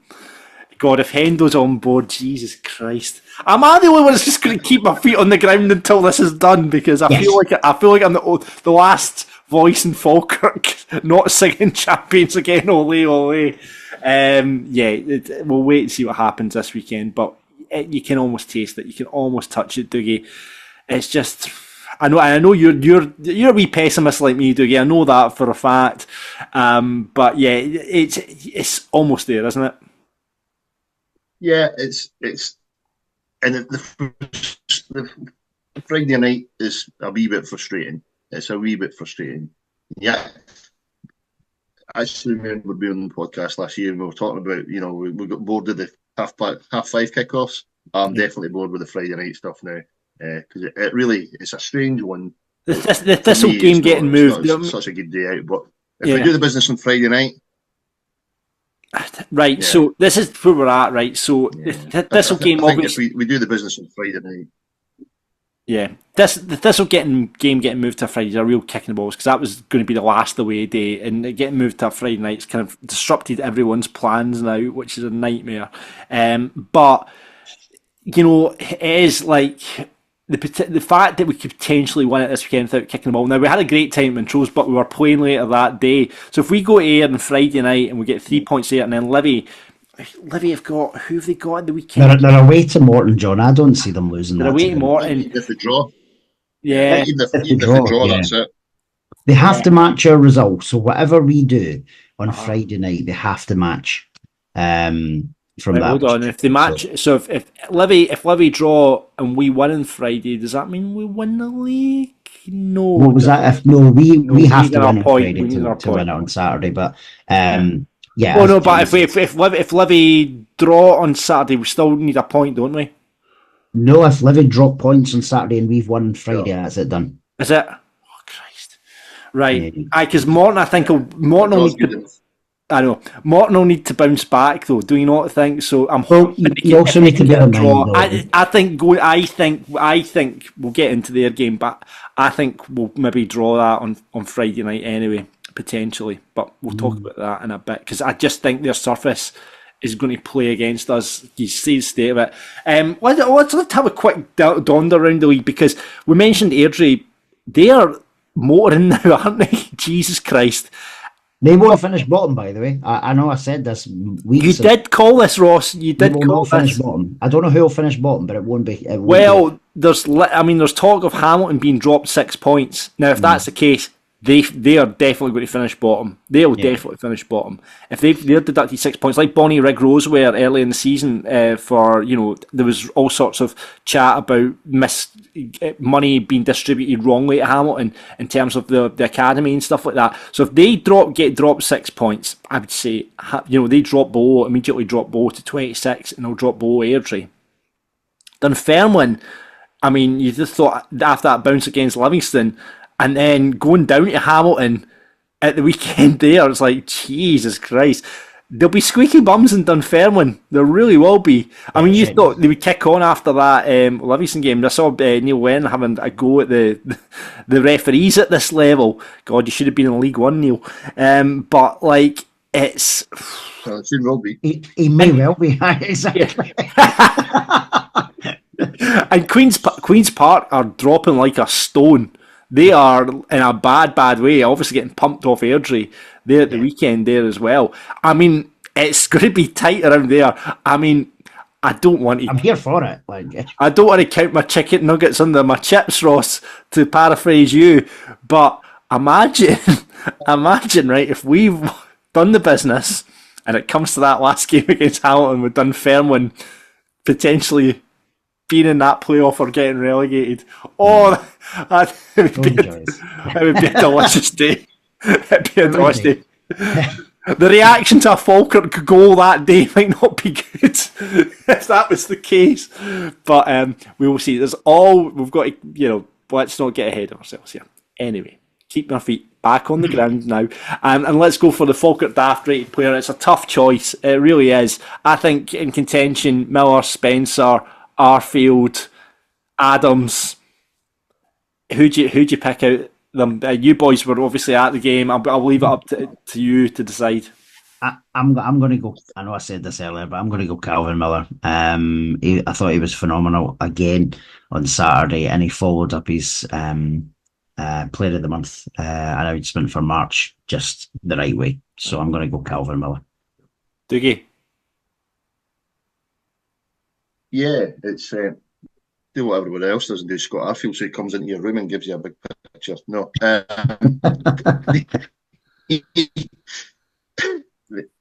Like you say, it could have been Brad, it could be Brad, but, I'll say Brad, yeah. I'll say Brad. The all the unseen stuff, all the, doing the hard yards and stuff like that. I'll go with Brad. Does that mean I've got a cast and vote? I think you do, John, yeah. Vote, John. I'm going to give it to Calvin. I feel we've only given him 2 Falkirk Daft rated awards this season, and I think the season proves that he's done it. Brad Spencer's only got 1, by the way. We should definitely have Brad on more, but I'm going to give it to Calvin for that. I'm just actually... So, Calvin Miller gets Falkirk Daft rated. I'm actually just looking down the Falkirk Daft rated. Remember, we gave an honorary mention to the 8-year-old who hit the crossbar. Yes. Remember, so just I wanted to bring that up again. The 8-year-old... Probably, I'm just guessing his age. So the 8-year-old who hit the crossbar got on the Falkirk Daft rated Roll of Honour. Which leads me straight into the Falkirk Dafty of the week. Who could that be this week? I have a counter argument. Right, okay, so Ross, take the stage. Fucking groundsman, there was a divot just before I hit the ball, John. Yeah, right. Okay. No, it's me. I know. Ross Wayne is getting typed up and framed Falkirk Dafty of the week for having an absolute mare on the crossbar challenge. I mean, I know you've given this excuse of the ball was too hard. I felt the ball, it felt light, so I hit it in a different way. I mean, there are no excuses, Ross. No, it was painful. It was painful at the time, and then having watched it 75 times, not through choice, but because I was getting messages, DMs, honestly, I can't believe I missed it. I am gutted. I am absolutely gutted. It's probably, like I say, it ranks up there as missing the Hearts Scottish Cup tie in terms of games I've missed at the stadium. fact we beat Morton 5-0 is just an aside. The fact I missed Ross Wayne his attempt at a crossbar challenge. Gutted. I'm John, Ross will be getting the Davy Martindale excuse book out next, you know. That was the pitch. Absolutely. Well, listen, thank you very much for coming on, Dougie. I hope you've not got your excuses, though, because it's time before you go for Falkirk Daft versus... Oh, no. Now, we missed it last week. Can Ross redeem himself on the quiz? You know, so his wife will start talking to him again? Or will we have another mayor, like the crossbar challenge, and completely miss it on the quiz as well? Right, okay, I've got 5 questions for Falkirk ahead of me. You boys have got to give me the answers. It's a penalty shootout style. Dougie, you will give me your answer vocally. Ross will write down his answer and we'll see how we get on. Okay then, so first question today. Who was the only team we had 4 wins over last season? Who was the only team in the Invincible season that we had 4 wins over? Ooh. Yeah. Dougie, you got an answer? Right, innit? Oh, yes. Ross is writing down his answer. Dougie seems very asking questions like, how far's the 18-yard line from the crossbar, Ross? Dougie seems very confident. What is the standard weight of an SPFL championship ball? Right, I okay. think Chris McGill has pumped that one up too hard. Don't blame the kit man. Don't blame the kit man. Dougie, what is your answer? Well, I think we took the 12 points and relegated them. Still in Albion. Ross, what have you written down? So that's a good one. It probably is that. I went for Montrose. It's still in Albion. We drew Montrose up at Montrose, didn't we? Brad Mackay. Did he get Brad Mackay get the goal there? So that was, yeah. So 1-0 to Dougie. Right, okay. Who was the Falkirk manager who last managed us in the Premier League? Who was the Falkirk manager? Who was in charge the last time Falkirk played in the top division?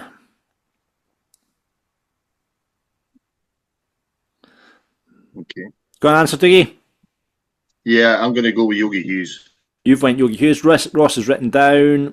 Yeah, I was very last minute rushed. I've put Stephen Presley. 1-1. Stephen Presley it is.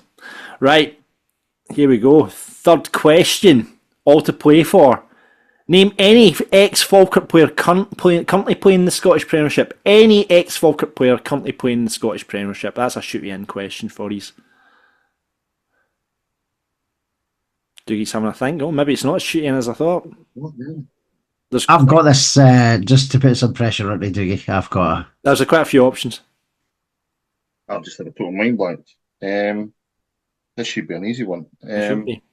Try doing it with 6,000 folk looking at you, Dougie. Look, we're not going into your porn career, Ross. No.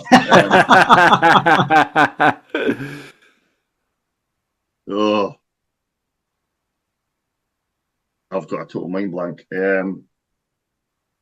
Casper Schmeichel. Casper Schmeichel. Dougie says, what have you written down, Ross? Yeah, he's done well there. I went with Craig Sibbald. Jordan McGee. Wee Max Kucheriavki, obviously St John's. How'd you say it? Wee Max. And I think Kai Fotheringham, because I don't think he got a game for Falkirk, so I probably wouldn't have accepted that one. But I couldn't think. He played for Falkirk. Yeah, but did he play a first team game? Yeah, he came on loan, remember? Oh, did he? Oh, so he did. Yeah, so he did, and he was obviously on the academy initially as well, and comes from Falkirk. There we go. Right, okay, I will give you that. That is, what's that? 2-2. Here we go. This next question: how many of our players are on 8 league goals? How many of our players are on 8 league goals?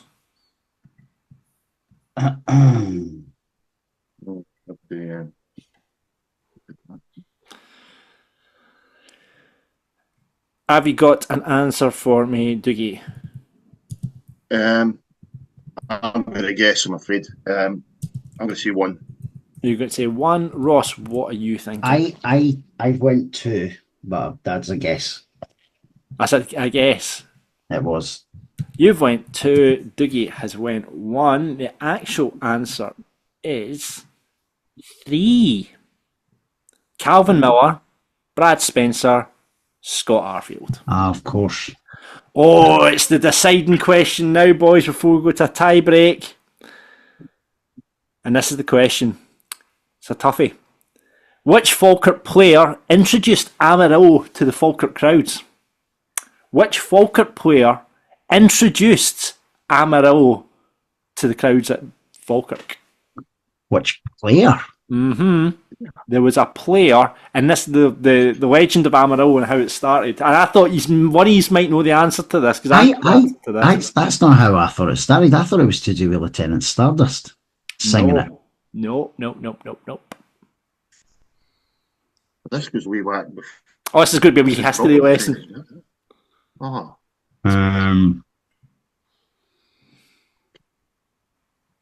So this would have been mid-90s, I think. Yeah, it's definitely pre the new stadium, isn't it? Yeah. I don't know. I'll write a name down, but it's probably wrong. Yeah, I'm just going to have a guess, John. Okay, I've got some written down. Right. Okay. I'm going to go randomly. Tony Parks. Tony Parks. Ross. For no reason at all, I went Marino Keith. Marino Keith is not far off the mark. Davy Moss. Davy Moss. Now, do you remember when at Brockville they used to play goal celebration music for each player? Uh-huh.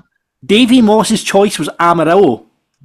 And that is how Amarillo become a Falkirk anthem. Now, one of the Heritage guys or Falkirk Trust guys will be in touch with me to totally say that's bullshit, John. But under my understanding, that is how Amarillo became a Falkirk anthem, is that Davy Moss had it as goal celebration music and then we adopted it as a club. There we go. A wee lesson for everyone today. I like that question. There we go. Right, so it's down to a tie break then. Okay. Are you ready? Yes. To the closest percentage, what is Scott Arfield's goal per conversion rate? To the closest percentage, what at Falkirk? At Falkirk this season. Just this season. Just this season. What is his goal conversion percentage?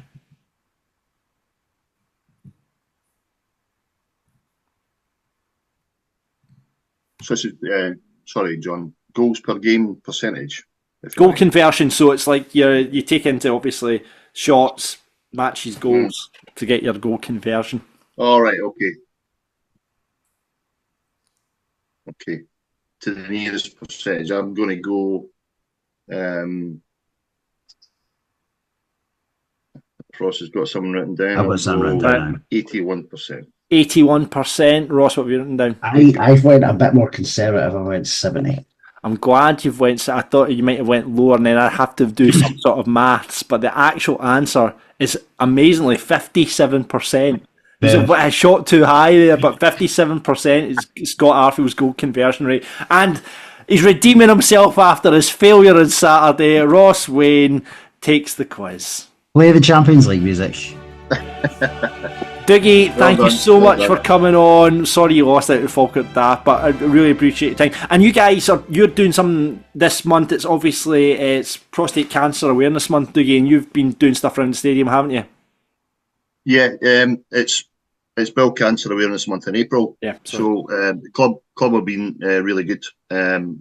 Jamie's helped out again. James Sweeney's helped out again. We've got some posters around the stadium, just highlighting potential symptoms. And again, I'm happy to say I'm here another year. I am another year clear, which has been great, and another year of fantastic football to watch as well. So I think the message to everybody is those posters are there to make people aware and an informative thing. And if you don't feel well, if you think you've got potential one of these symptoms, just get yourself checked. It might be nothing. It probably is nothing, but actually just get yourself checked. But it's been great that the club's been supportive again this year, and it is appreciated. And thanks for letting me say my little piece as well, John. Thanks to Ross and John. No worries, mate. Absolutely. Thanks for coming on, and unlucky on the quiz, Dougie. We'll hopefully see you again next season. We're hopefully talking about Premiership football. Well, looking forward to how many points we are away from the top six now, Champions League place or something like that. Never mind. Okay, guys. Right, thanks, Dougie. If you want to be a you. pundit next season, get on to us right now. pundit@falkirkdaft.co.uk. This is Falkirk Daft. With Behind the Wall and the Falkirk football fans in training. Let's get down to business, and it's happening Friday night at Somerset Park as we march upon Ayr United. We know a win and then something happening in Livingston will win us the championship, but we've got to win at Ayr first. And I'm delighted to say for the first time this season we managed to track down an Ayr supporter, and I really appreciate him coming on to give us an insight into the honest men. It's Alastair Dunlop. Hello, Alastair. Hey, Alistair. Nice to see you. Great, thanks for coming on. How's it been like as an Ayr supporter this season? I mean, I actually had you guys when I came into the season, and I think I said it on this podcast, as favourites to win the title, just with the amount of money you spent this summer, and obviously you've got your man completely bankrolling the side. You guys have been through hard times, and generally Ayr have found themselves kind of in mid-table over the last few seasons. How's this season been for you, though? Yeah, I mean, Scott Brown came in last season, so during the season, and stabilised things. I think they finished seventh, stayed up. But yeah, so there's obviously work to do over the summer. Got quite a few new players in. I don't think anyone was expecting Ayr to be sort of running away with the title, but there was a lot of confidence that they were going to have a much better season this year. Made a really good start. Expectations sort of got quite high because they made such a good start. It's maybe been a bit of a roller coaster since then. There's been a few key injuries that have maybe kind of disrupted the momentum a little bit. So yeah, it's kind of been a bit up and down. Maybe the last few weeks we've just kind of let it slip a bit. So we're now looking at the playoffs. Alistair, you mentioned injuries there, so obviously the first sort of key one was probably Anton Dowds back in, was it late August, early September, I think it was, wasn't it? Because he started the season so well. Yeah, he was on fire, made a great start, and was kind of linking the play really well. So that was a real blow to lose him for the whole season. George Oakley's done well.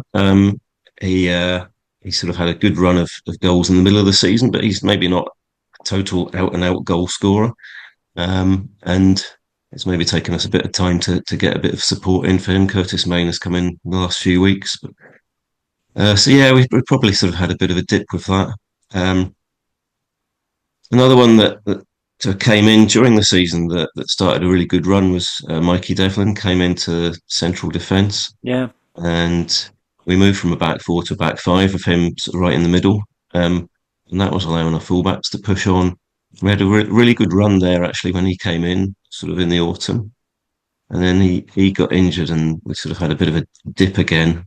So yeah, there's been a few things like that have maybe kind of disrupted the flow of it. But we've still done well to be there or thereabouts until the last few weeks. Yeah, I mean, you've had certainly a bit of dip in form over the last kind of 6 games, Alistair.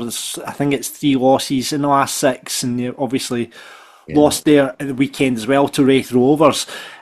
I mean, at 11 points behind Falkirk now, I'm guessing your championship aspirations have kind of gone. Are you playing for second now? Well, I think that's got to be the target, realistically now. Obviously, second gets a kind of tie less in the playoffs.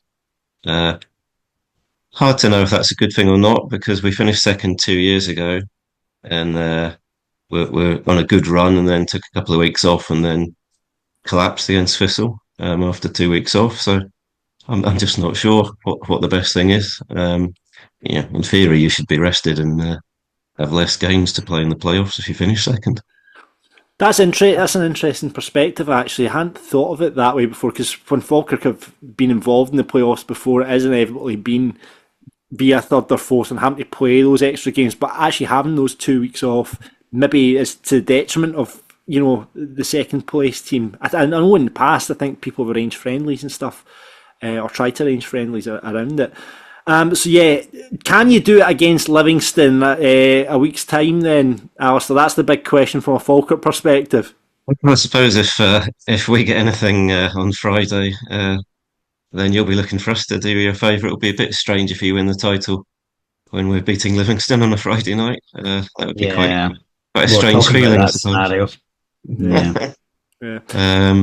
But yeah, we've got to get something in that game. So we've obviously got 2 hard games coming up to try and get second.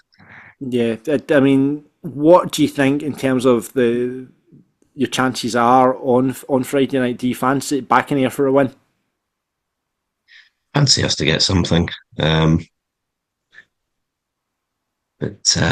yeah, whether we can get a win, I'm not sure. We're quite unpredictable, I would say, at the moment. One week we look great, beat Dunfermline 3-0, and then we lose to Rafe. It's really hard to predict us at the moment, and that's what we really need, consistency, and that's what Falkirk have had in the last few weeks. You've not been letting goals in, you've been churning out results. Yeah, I was surprised actually on Saturday there, George Oakley, who's been kind of talisman this season, getting left on the bench. Has that been an injury thing, or is that just Scott Brown mixing it up between him and Main?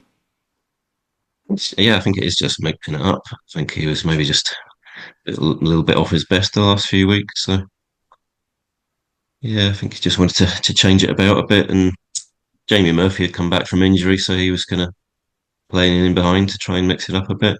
So he's been in and out of the team with a few niggly injuries as well, unfortunately. Any injury? Sorry, Ross. No, I was just going to say, talking about like obviously the playoffs coming up, the form versus the other playoff contenders. Obviously, we wouldn't know who it would be from a Premiership team perspective, but your head-to-head against Livy and Thistle's been not too bad this season, Alistair, isn't it?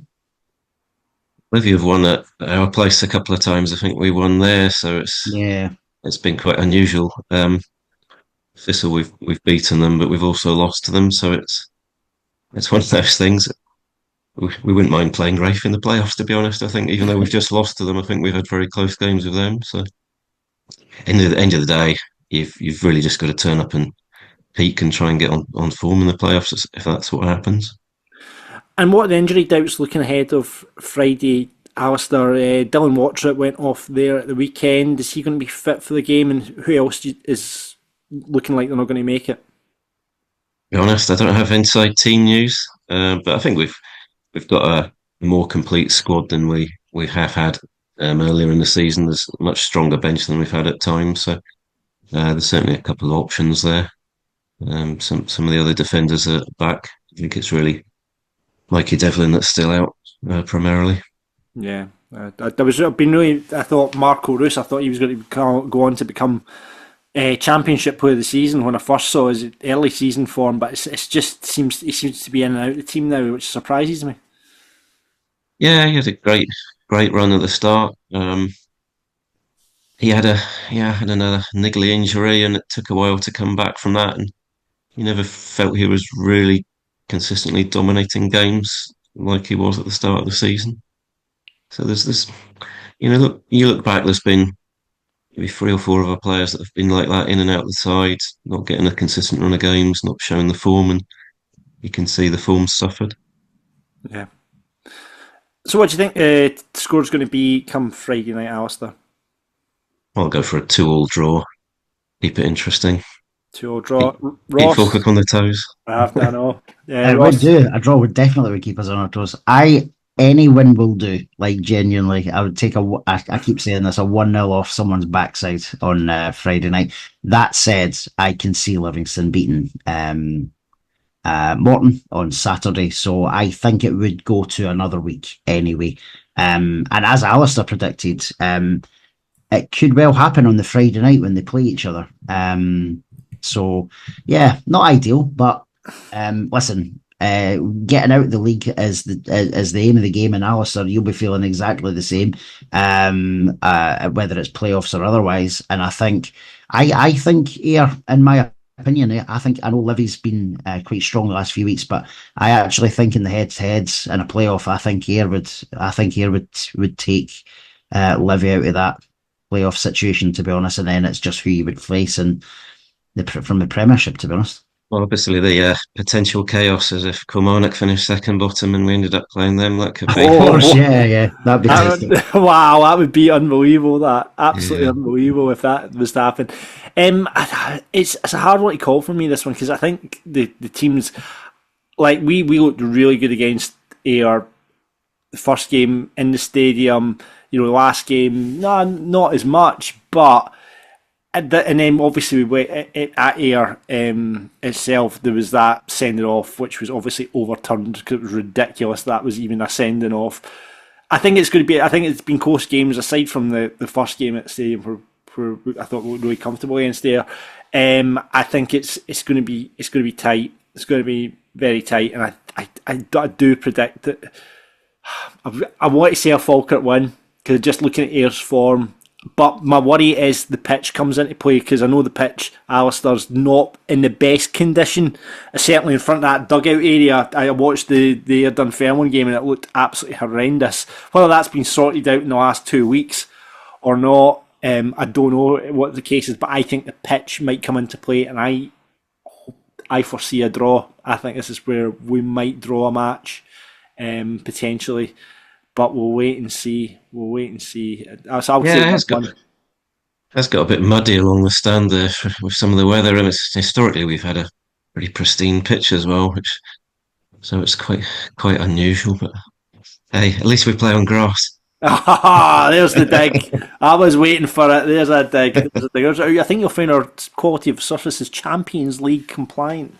Got to get one in. Listen, Alastair, thanks so much. We've tracked down our Ayr supporter at last this season. Delighted that you come on, give us your insight, and fingers crossed we don't see you next season and we'll be up in the Premiership. Well, you might come up through the playoffs. Maybe we're both. We might both be up there. Well, I have to say, I do think your new stand looks great. I think it's have you been? Where do you sit in Somerset, Alastair? Do you stand? I've moved around different parts. I've been in the hospitality in the new stand a couple of times, and it looks nice. Yeah, the chairman's doing some good things, and it's all about making it sustainable for the future as well. So we're kind of pleased to be able to do that and do it on our site at Somerset, which we're really happy about. So it's nice for you to have a really rich supporter who backs the team. I think that's every football supporter's dream. What Ayr have there, talking about building the training ground next to Somerset. Obviously, the stand that's been built, the infrastructure that's been put in place, the players that you're saying. If we had a really rich supporter like you, I'd be delighted with that. But doing the right way, though, it's kind of trying to build the infrastructure, so it's not just throwing money at the team. Yeah, it's trying to make it sustainable for the future, which I think is a good thing. And you see it being done the wrong way around elsewhere, so we're pretty happy with that. This is very true. There's a few examples in this league of that, so yeah, it's good that Ayr have got someone like your chairman that's doing it for you. Alastair, thanks for coming on Falkirk Daft. Really appreciate your time. No problem at all. Nice speaking to you. Cheers. This is Falkirk Daft. With Behind the Wall, we're navy blue. Are you? And that's almost it for Falkirk Daft. But first of all, we've got to say thank you so much to our sponsors, the Falkirk Football Fans in Training. They're making memories down at the stadium every week. If you want to get involved, it's dead easy too. Just get in touch with the boys. Their details are below, and you can get involved down at the stadium. Obviously, we've got the Super Vets football that happens on a Friday between 5 and 6. Or the standard FFIT game is on with the T8s every Monday 8 to 9 and every Tuesday 7:30 to 8:30. Get down, get involved. And also the Lava Cup is coming up and it's not far away now, Ross. I can't believe it. It's just creeping upon us. 24th of May is happening down at the stadium. The opening ceremony is at 10:30. The games are all kicking off at 11, with all monies raised going to the chosen charities this year, which are Maggie's Forth Valley. We've supported them in the past. Great charity down there at the Forth Valley Hospital. And Andy's Man Shed as well. I know that's a charity that's close to the boys' hearts as well. So that's all happening down at the stadium on the 24th of May. There's like Ross, get this, there's teams coming from all over Europe to get involved in this. 20 teams from 9 different nations are getting involved at the stadium this year. Brilliant. Yeah, no, I'm really looking forward to it. You and I went down last year, as did many others, and some do you know, some really committed football getting shown. Oh yeah, it's not a friendly, I'll tell you that much. No, it's not at all. But it is all in good spirit, and you can hear and see that on the day as well. So I'm really looking forward to it. Not far away, as you said, but we're about 6-7 weeks away from that. So you and I will be hopefully both down there again, and we'll be advertising as much as we can for the boys to try and get a few good number of people down. Definitely, maybe we could redo your crossbar challenge on the day. We could maybe get a second attempt. How do I leave this? Listen, the Lava Cup is not just about the players. It's all about raising money for local charities. It's all about improving the mental and physical health of players.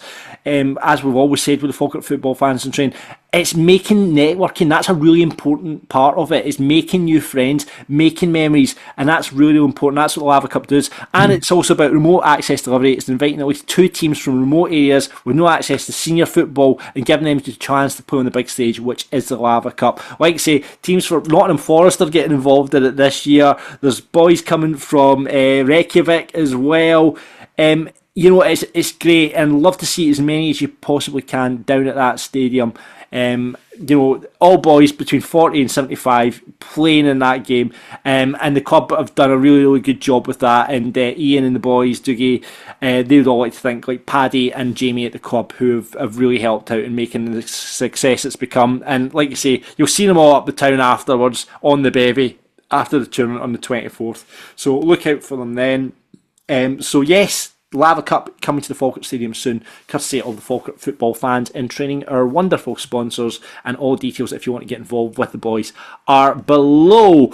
Right, let's tie a bow on this episode then, shall we? But first of all, we've got to do the Tommy Robson Roll of Honour. Big Grant was obviously sitting in for you last week, Ross, because you weren't very well. Yeah. And Grant... He said, we talked about Tommy Robson, and he can't remember Tommy Robson. I was shocked that he couldn't remember, because I think Tommy Robson is one of the more memorable players of a really kind of bad era. Yeah. Yeah. Obviously, we dropped down the league, and he was kind of snapped up. I think he went to Thistle after us, but he was a really good left back, and obviously he's still playing at Clyde to this day. But well done to Archie, Derek, Colin, William, Lauren, James, Dave, Dougie, Phil, Linda, Lulu, Dale, Andy, Claire, Richard, who are all on the Tommy Robson Roll of Honour. And as you were off last week, you get to pick the name this week. Who is it? Well, a couple of names have came up a few times today. Den and Lewis we've done before, so we may as well go for the other Haddy who was mentioned. So we'll go for Marcus Haber. Your hero, the striker you want to be, Marcus Haber. Oh yeah, I've got posters in my room and everything. Yeah. The Marcus Haber. Get on the Marcus Haber Roll of Honour by messaging the words Marcus Haber on our Twitter or on Facebook, and people will question, what are you talking about, Marcus Haber? I think he's doing like he's over in India or something. He turned it into phenomenal goal scorer. I think he is. It was some really. I'm going to have to do a quick Marcus Haber Google just now, because it was like Malaysia or something like that. It was I've got Colombia in my head. You've got Colombia in your head, right? I'm going to go for, where is he? He's currently playing in the Thai league. That was what it is. He's playing for Nong Bua Pachaya. But he's on loan from Chonburi, so Chonburi must be doing really, really well to let a player of that standard go. But he banged in for Preah Khan Reach Savai Rang, who I believe also play in Thailand. They play in Cambodia. He was banging him in the Cambodian league, and he had 56 goals and 56 appearances in the league. So there you go, before moving on to the heady heights of the Thai league and Chonburi, who he's not played any games, but he got put out on loan to Nong Bua Pachaya. So there you go, well done Marcus. Still setting the heather alight, I can see, in the Thai league. He's got 6 goals and 27 appearances this season. Well done Marcus. So yeah, get yourself on the Marcus Haber Roll of Honour in tribute to our goal-scoring sensation on Falkirk Daft, Ross Wayne. Thank you very much for listening or watching this week's Falkirk Daft. If you want to listen to us, we're on the podcasts. get us anywhere and look where you get your podcasts, as they always say in the business. Or you can see our lovely faces, including footage of Ross missing the crossbar. I'll make that very abundantly clear. Missing the crossbar and not hitting the goal line. You can see that if you watch the YouTube version, or just get on, follow us at Falkirk Daft, see it all on our Instagram, see it all on our Twitter. You'll not miss it. You really won't miss it. So thank you very much for listening. Ross, you're away to Florida for the next couple of weeks. I am. I will be joining very briefly the podcast, hopefully, if the timings all manage. However, yes, I'll be missing the next couple of episodes. And by the time I come back, I genuinely hope we have wrapped up the league. I'll be annoyed and sad to miss any title winning moment. However, I am back for the last 2 games of the season, so we'll make up for it. I know. So, but yeah, I really hope it's done and dusted by the time I come back. Yeah, fingers crossed. I can't deal with it. I mean, it's just every week I look at the fixtures and I just go, I can't deal with this. I just can't deal with it. So, Josh Heggie from Falkirk TV will be filling in your absence. Looking forward to having Josh on, a bit of chat from him. So he'll be filling in your absence. And like I say, we'll try and get you on FaceTime or Zoom so we can get the reaction live from Florida next week. If you want to buy merch for the end of the season, merch.falkirkdaft.co.uk, or you can head to pintsandprints.co.uk. There are 2 special t-shirts coming very soon. Falkirk Daft dedicated t-shirts. Very excited. I've seen the designs for them and they are coming to Pints and Prints very, very soon. So pintsandprints.co.uk. Check out the Falkirk Daft collection in there, along with all the brilliant t-shirts that Gordon puts on. And I'm sure there'll be many more to come if we can tie a bow on this championship. And if you want to get involved with the show, you can do that. Follow us on our socials. Just type in Falkirk Daft wherever you do desire, if that's Instagram or Twitter or Facebook. We're all over that. And why not get involved with the Discord chat? If you don't know what Discord is, it's a forum for the young team. All the young team are in there. I realised that I told you this, Ross, that all my son's pals who are all on Discord had jumped onto the channel and were spamming it, so I had to kick them all out because they were just spamming it and being wide. So I kicked them all out. But it's all Falkirk supporters on there, really good banter in there, so get involved with the Discord channel if you aren't already. Sign up. The links are below. Good stuff. Right, mate, enjoy Florida. Thank you, sir. I'm absolutely gutted because if it does happen while you're away, I need you beside me because it just won't be the same. It really won't be the same. I'll be absolutely gutted. But like you say, I hope it's done because I just can't handle it. I can't come home. I can't handle it. No. I can't handle it. So let's just get it done, and then we can have big hugs and cuddles when you get exactly. Then we can relax. If it does happen, I'll be gutted. You won't be there for it. But enjoy your cheerleading competition. Thankfully, that's not happening all the trip. It is a proper holiday as well. But can I just say that? I'll say it as well. Can I say good luck to the girls because there's 24 girls going from Elite Evolution cheerleading in Grangemouth. My daughter's obviously included. They're up against 150 teams from across the world, and I hope they go and absolutely smash the competition. And I'll take the trophy just in case they win. You're taking your pom-poms as well, blue and white pom-poms. Give us an F. No pom-poms, it's all like stunts and dancing and everything. Is there no pom-poms? No pom-poms, no. Why? They don't do pom-poms and that. Remember the cheerleaders at Bravo used to have pom-poms? Oh yeah, I remember the cheerleaders. Yeah, I bet you do. Right, okay. Thanks very much for listening to Falkirk Daft. We'll see you on the next one where hopefully, who knows, this time next week we could be celebrating the fact we won the championship. I do think if we get a result against Ayr, if we beat Ayr on Friday night, I think we all just descend on the town on a Saturday. If Livingston drop points and we beat Ayr, let's just head on to the town. Everyone up the town. We'll meet at the steeple. We'll meet at the steeple. We'll get on it. Look out for the information of Falkirk Daft because we're going to have to go and celebrate it somehow. So if it does happen next weekend, because we won't speak to you between now and then, keep an eye on our socials because I'm not letting this moment pass, and I don't think any Falkirk supporter will let it pass. No. But let's not count those chicken McNuggets under the chips just yet. Right. Indeed. that's it for this week's Falkirk Daft. We'll wrap up now, eventually. Enjoy Florida, Ross. Hope you've enjoyed this episode. And until the next time, who knows what will happen, but Ross has got one thing to say. Absolutely. Expect the unexpected. And champions again, ole, ole. We're Falkirk Daft, we're Falkirk Daft. Talking about the dark blues and having a bit of a laugh. We're Falkirk Daft, we're Falkirk Daft. You can listen in the pub or you can listen in the bath. We're Falkirk Daft, we're Falkirk Daft. For everyone who's caring about being a Falkirk Bairn, we're Falkirk Daft. We are Falkirk Daft.